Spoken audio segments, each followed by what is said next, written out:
Hey everybody, Anish Majumdar here, career coach to the fiercely ambitious. I know in recent times we've seen things like the LinkedIn Open to Jobs banner that you can add to your profile. That's been making the rounds. I've been seeing that pop up, and I've been seeing a lot more people on LinkedIn openly identifying themselves as job seekers, as in transition, etc. This video, I want to focus on why that is a complete and total mistake, and you should run as far away from doing any of that as is humanly possible, okay? So it's going to be a really, really interesting video. I really want you paying attention to this because this is going to have, this one change is going to have a transformative effect on the total number of career opportunities you can both generate and close, okay? So listen up.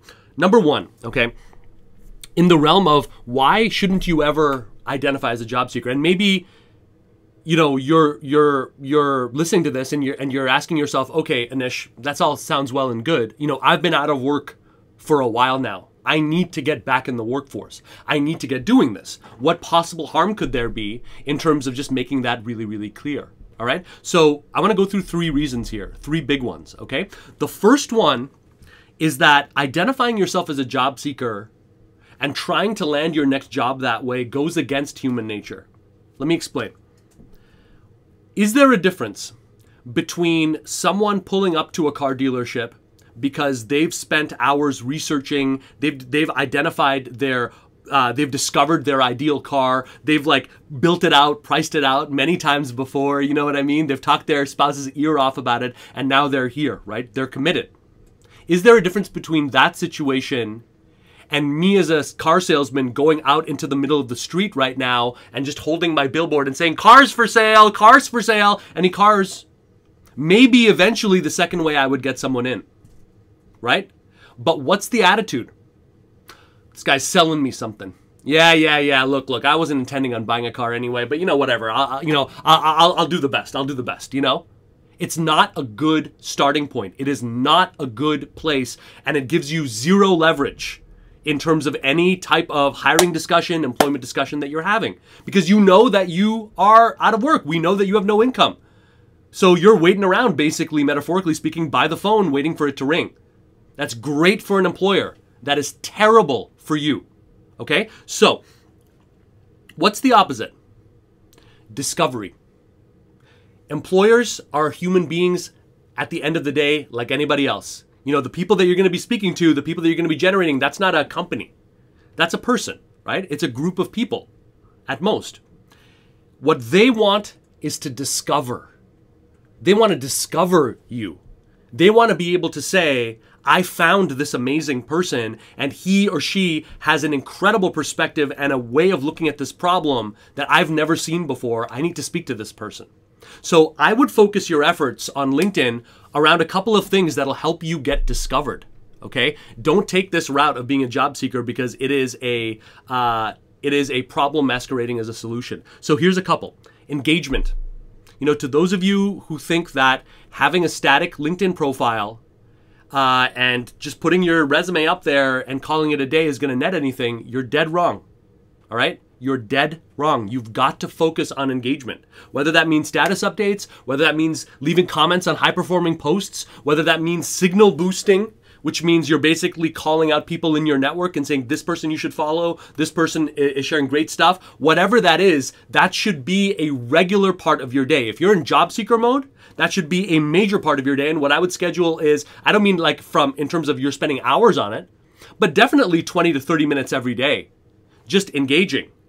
Tracking comments, tracking notifications, tracking incoming connections that are coming through this. Asking yourself, how can I be more visible in the right way on this platform, right? That should be a main goal because engagement is what gets you the right kind of activity on LinkedIn, okay? Being a desperate job seeker does not. A few other things, okay? Your profile.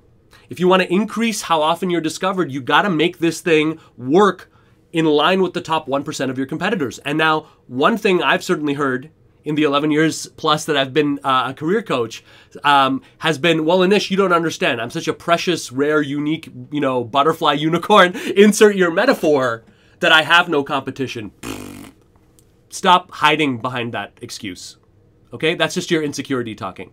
Everyone, including myself, including you, we all have competitors. We all have people at the high level, higher than us also, who have roughly similar skill sets. We need to know what they're doing. So if you're looking at high-level IT roles, for example, you should have, a targeted list of competitors, profiles, because you've been looking them up on LinkedIn. You've been studying how, amongst the profiles that you keep seeing, like when you run these searches, the first couple of, first 2 or 3 pages, highly visible people usually. What are the common threads?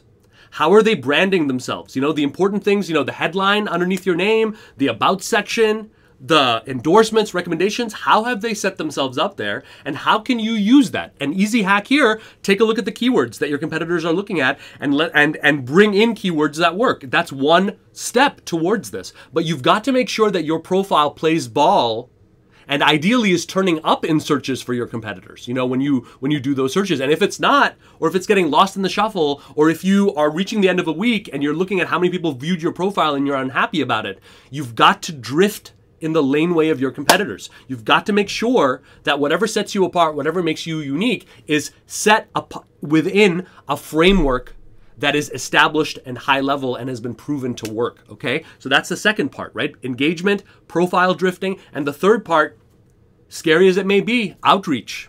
Why are you on LinkedIn? To be an invisible person out in the corner?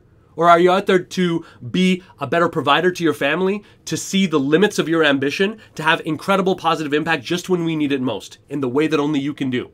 If it's the latter, you need to be thinking about outreach. Who are you reaching out to? What new relationships are you building? Please don't fall for the BS idea that someone in my network is going to magically have it.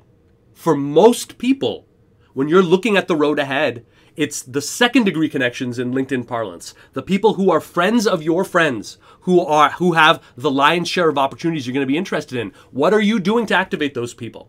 Are you connecting regularly? What is your methodology for warming up this relationship?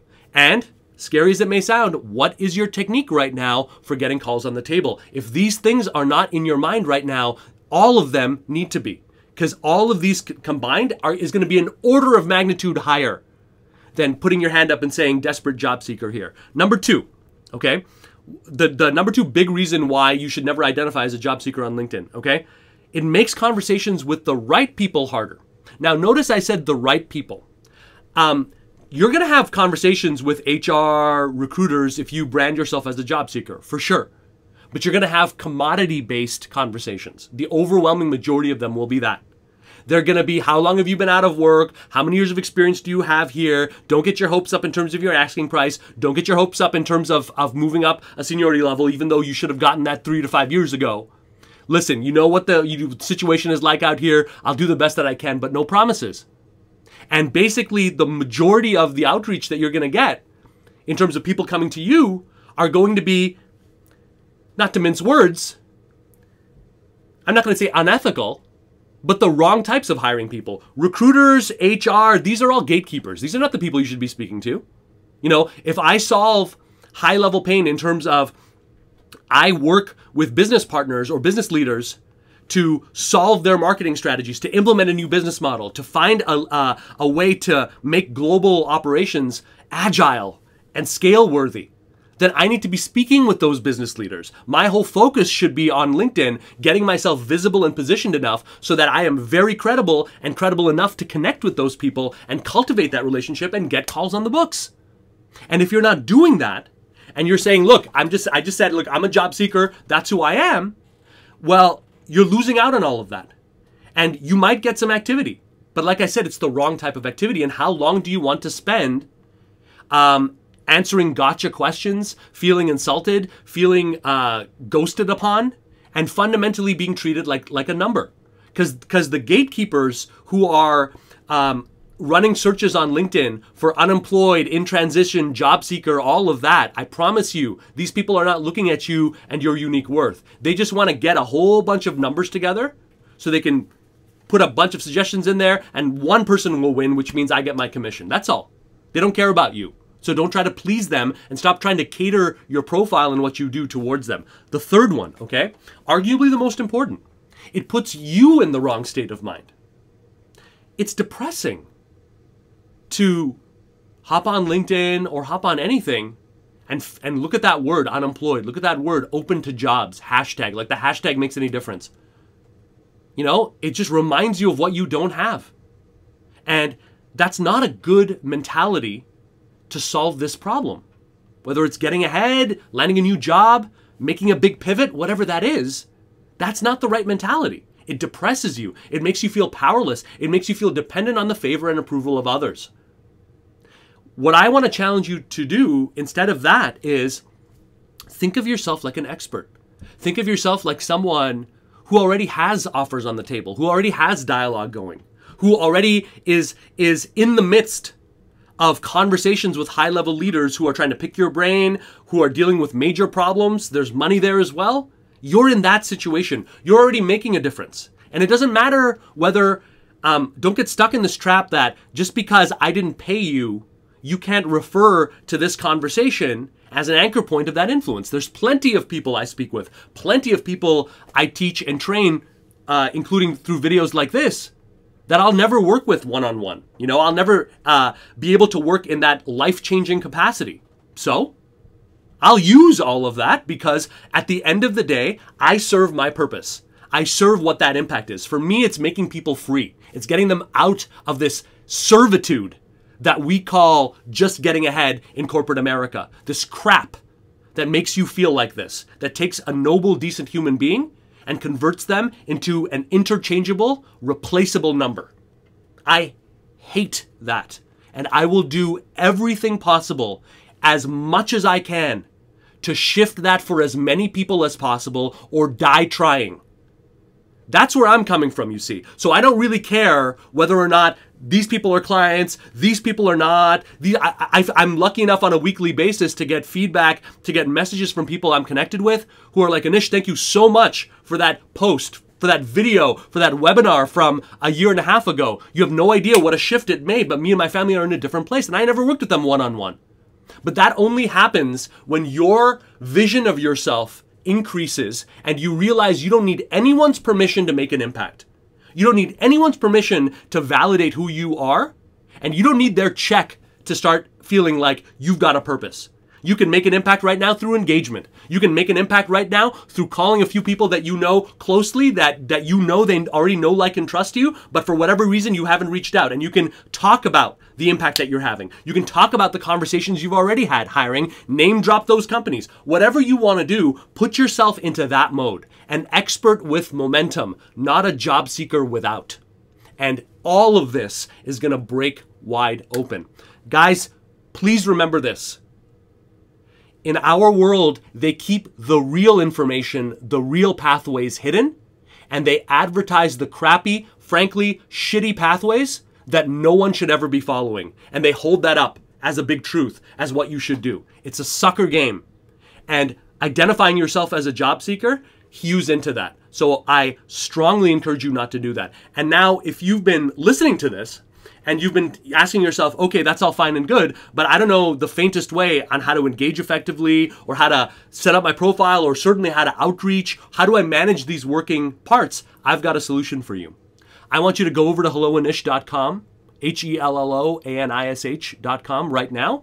I've synced up a brand new masterclass there that is going to teach you exactly the shifts, the 5 of them, that me and my masterminders go through to switch them from a desperate job seeker into an empowered, highly paid, and highly successful expert who is generating his or her own opportunities on demand without any of the crap of asking permission from these gatekeepers. If that's you, you need to go over there right now. Put everything else that you've got going on hold. Hop over to helloanish.com right now. Take that training. If you know me, you know that I am not a BS artist. I'm not remotely interested in that. But if you are galvanized and fierce and fired up about changing your life, you need to watch this. All right? I wish you all the best. Have a wonderful, wonderful day. I'll talk to each and every one of you soon. Bye-bye.